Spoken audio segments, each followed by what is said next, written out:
Hey, what's up, guys? Today we're gonna do something a little different. I wanted to do a little review of my last Shinbi game, and I might throw some other ones in there. We'll see. I might break down some of my videos that I've uploaded recently, just to kind of give like an idea of like lane phase for Shinbi. 'Cause that's probably her hardest part. Outside of lane, she's pretty good, but lane she can be very weak and kind of oppressive. If people are trying to learn her, it could be a little daunting. So this game I played yesterday. It was a ranked game. I played against a Iggy offlane, and Iggy offlane is very. Let me turn it down a little bit. I was talking a lot in this video too, so I might just take that out essentially. Um, so here in the beginning, here I just walk up with the minions and try to get last hits.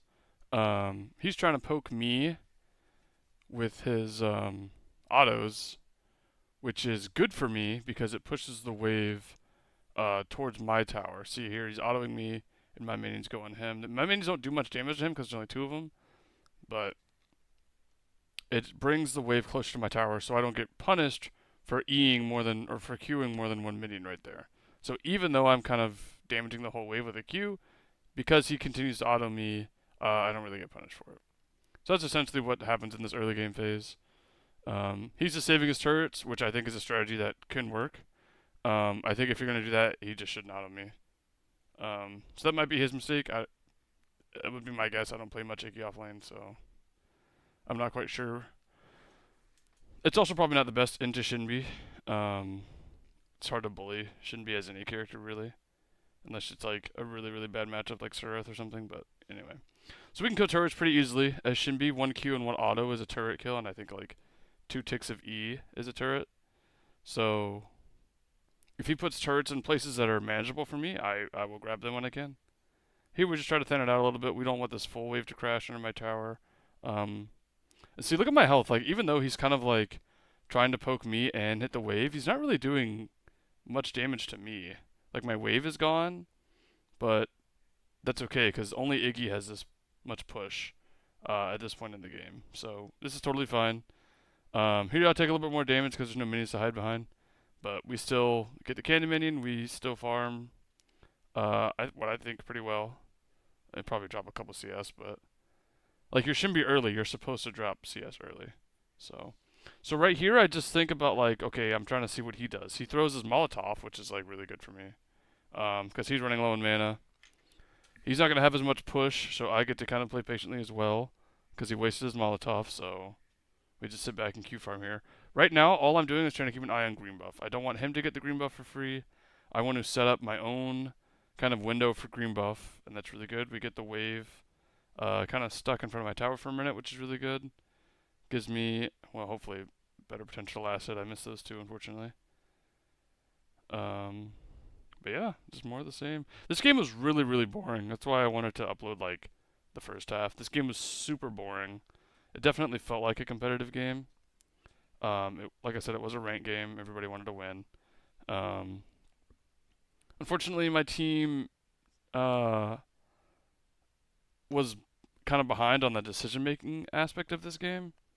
So we fall behind because of that. I feel like I don't know what happened mechanically with my teammates, but it doesn't really matter. Only thing you can do as your offlaner is focus on your impact in your lane, and then that spreading that impact throughout the map. So can't really worry about what your other teammates do. We start off great though. Kamir's got a handful of kills. Um, Looks like Dualane's about to get a kill or something. Um, but that should set us up for that first Fang Tooth, but it just doesn't. Does not lead to that first Fang, unfortunately. Oh, I see why, because Chimera died. So anyway, Iggy based. Our wave is perfect in front of our tower, so it's a perfect time for us to base after we get the green buff. We have 1,600 gold, so we can buy a big chunk of Cresselia, which I think is a really good first item on Shinbi. It gives you mana. It gives you Spellblade, which is really good for her passive. Um, and Finished Cresselia is like the perfect starting item for Shinbi. It gives everything Shinbi could want. It goes perfectly with her kit. Now Iggy kind of lost his window. Iggy's window is closing for him to really bully me, so I'm pinging a lot because I don't want Iggy just to run around for free because this is his roam window right now. I don't want Iggy just to end up somewhere. There he is mid. We see him mid. Mid laner still dies, unfortunately. Um, Iggy and my jungle kind of get into it, but I'm like, I don't want to help because this wave is fantastic for me, and I have ult, and Iggy just got his ult, so we would probably lose if we fought that hard over there. Um, I didn't think that would get that second turret, so that's pretty cool. But no, we're just trying to scale. We really need Orb of Growth before we can have a big impact. On the map, we could fight this guy right now and probably win, but it would be close.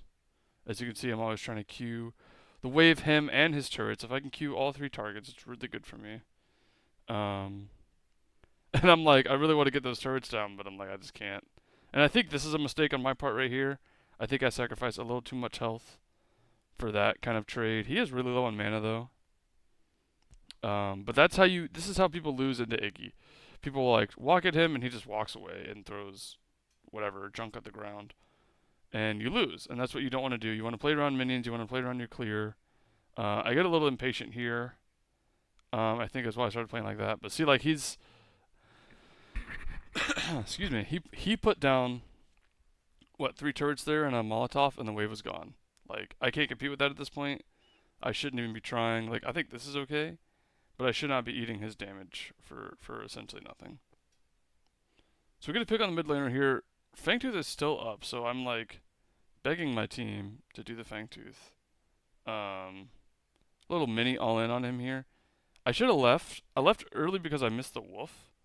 Um, but I don't think I killed him there, so I was wrong in my statement in game and just now. Like I would not have killed him there. So if I would have committed to the all in, I would have died. So good to know. You know, it's okay that you get outstatted at certain points in the game. That's totally fine. But even though, see, look, like he's full HP, no mana. I am no HP. I'm low HP, low mana, and he still can't really like kill me. Like he can't just go on me. Um, and even if he did, like he wouldn't be able to kill me. He'd have to flash to kill me.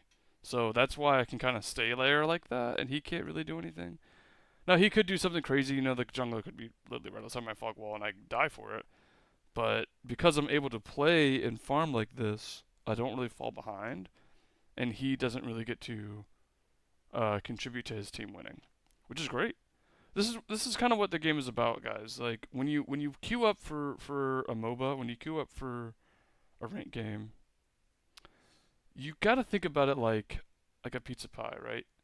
Um, my impact on this game is probably like 40%. That's how I think about it. Like I think I'm a good player. I think I play a good character. He put a thing behind the fog wall, and it was just like shooting out, and it surprised me.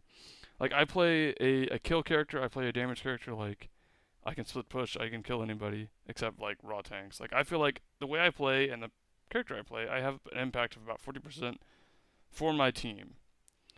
So that being said, your teammates should also carry about 40%, and then I would say the other 20% is like luck or the enemy team making mistakes. Um,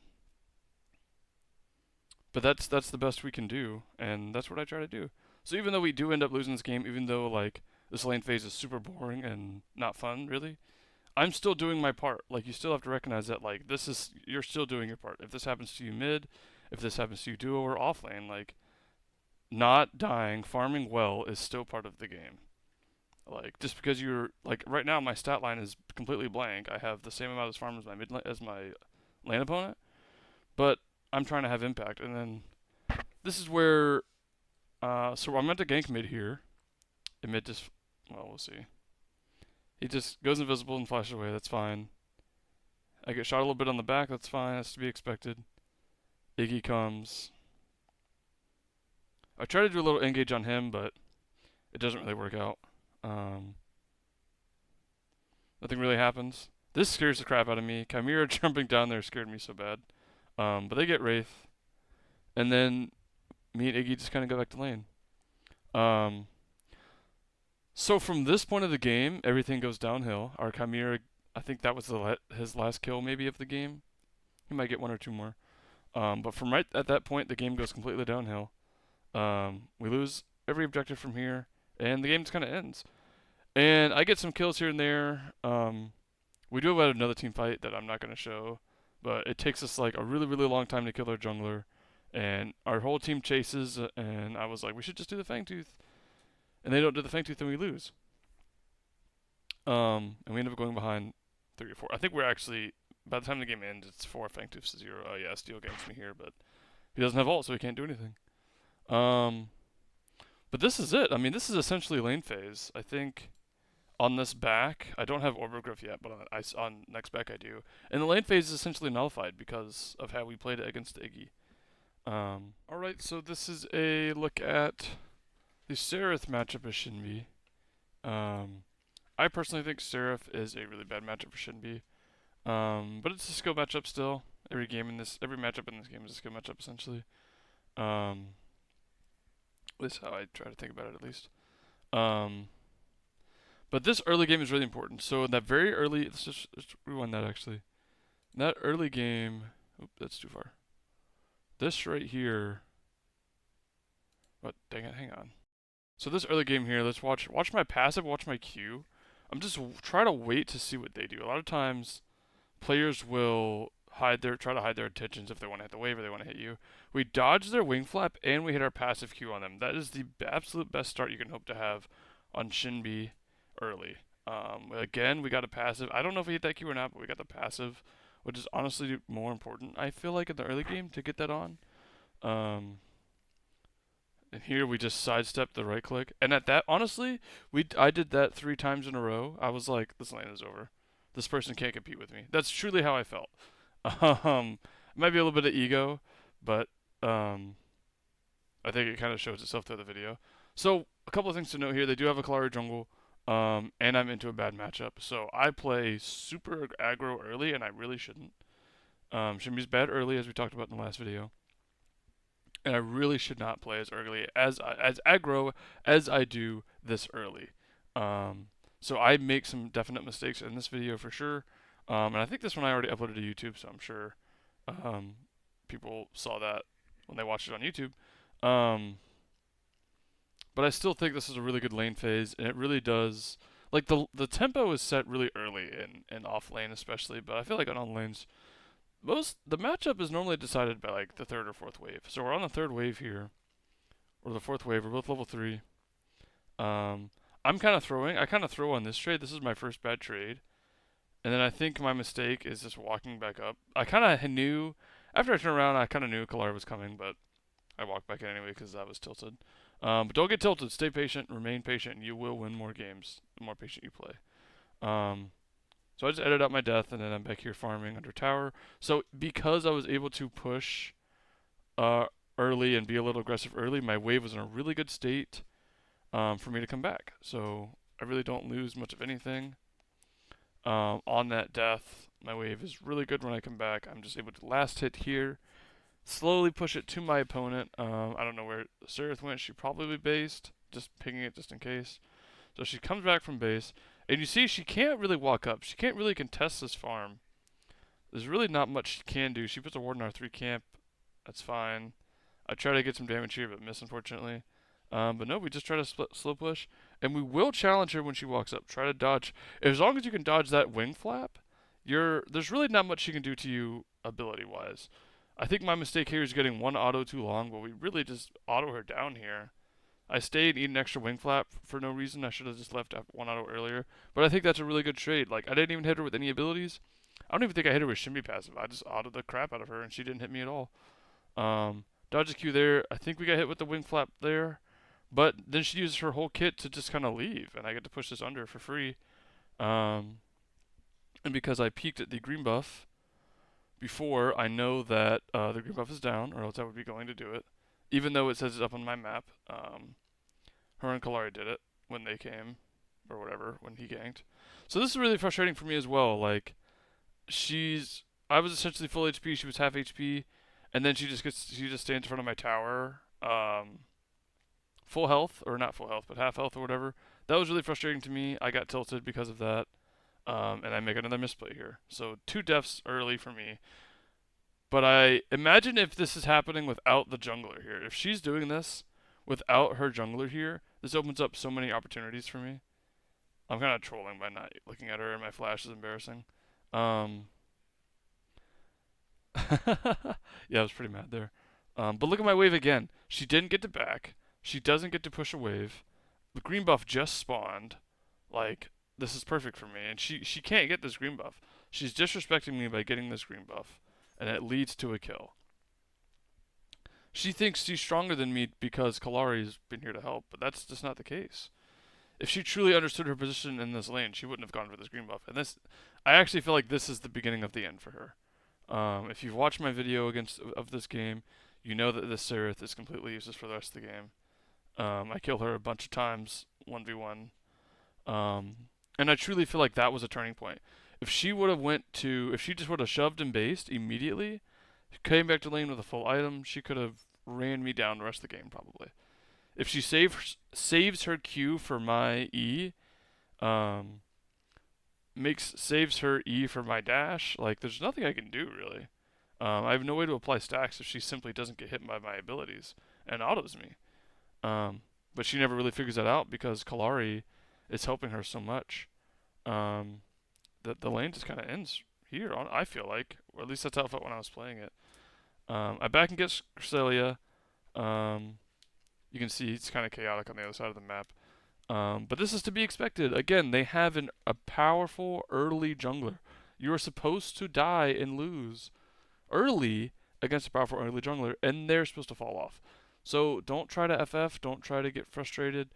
Stay the course when a Chimera or a Kalari or a Wraith even is doing really well early because that's what they're supposed to do. Those characters fall off early, and Shinbi doesn't really fall off at all. I feel like Shinbi only gets stronger and stronger. And you can see here, Seraph tries to gank Iggy, and this Iggy I was playing with is just built different. I mean, he just bodies her, tells her to get the frick out of my lane. And I get to push for free. Unfortunately, they get Fangtooth, but they do have a lot of early game pressure. Excuse me. They do get Fangtooth. They have a lot of early game pressure, so that's kind of allowed for them. Aurora and Kalari are really strong early, so they have a lot of rip. And we just continue to push here. So Sarath went mid and died. So really, really bad for her. She loses 2 waves. I don't know if she flashed or not. I don't know if she ulted or not. I'm going to assume she ulted. But this tower is getting slapped. I mean, there's really not much. I probably could have taken it there, honestly.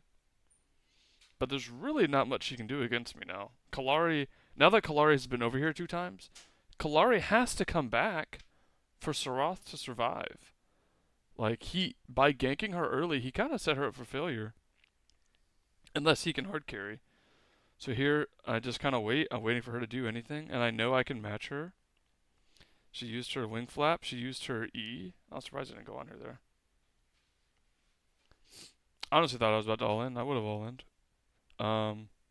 But she can't really do anything. She's trying to scare me with her abilities. Maybe they're doing mini prime. I think they are doing mini prime actually. I think we look for mini prime soon. Anyway, she can't really do anything. The lane has been neutralized. She has to use her abilities like that.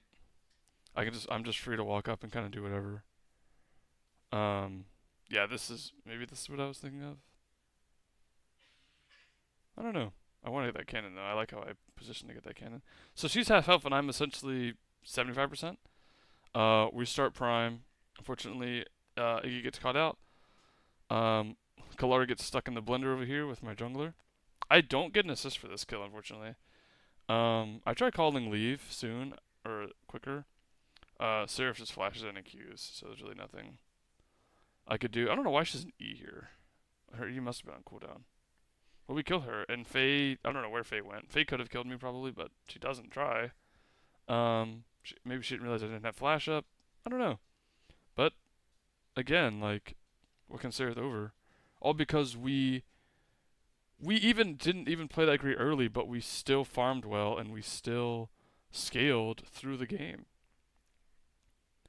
Like, the game is never over when you pick a character that's scaling. Now, if you pick Kalari or Chimera, and you're like, 05 at 10 minutes, yeah, maybe you should ask surrender because like you're not going to be very helpful. We have Kwang, we have Iggy, we have Shinbi. When we have a fine duo lane, like this game is very winnable. Um, but anyway, that's the lane phase against a bad matchup for Shinbi. We back here, we get our crest, and the chaos begins. And again, you can see it on my video that I published on YouTube. Um, but yeah, the Sirith just didn't really understand their windows for winning, and Kalari kept ganking me. Honestly, as a jungler, unless one like the offlane game or battle is really really close, I don't think you should gank. Offlane is gonna be decided regardless. Like the better person or character is gonna come out on top. So I think ganking Fangtooth, ganking Duo, ganking mid is way more valuable. If you want to look to do Prime, maybe gank offlane, but I don't think it's worth it. So let me know what you guys think about these kind of videos. I might make more of these. I really like dissecting my own gameplay. I think it makes me better. I know there's that play of me flashing into Kalari essentially um, in this video, but let me know what y'all think, and I would love to review mine or somebody else's footage. But I will see you guys in the next video. Have a great day.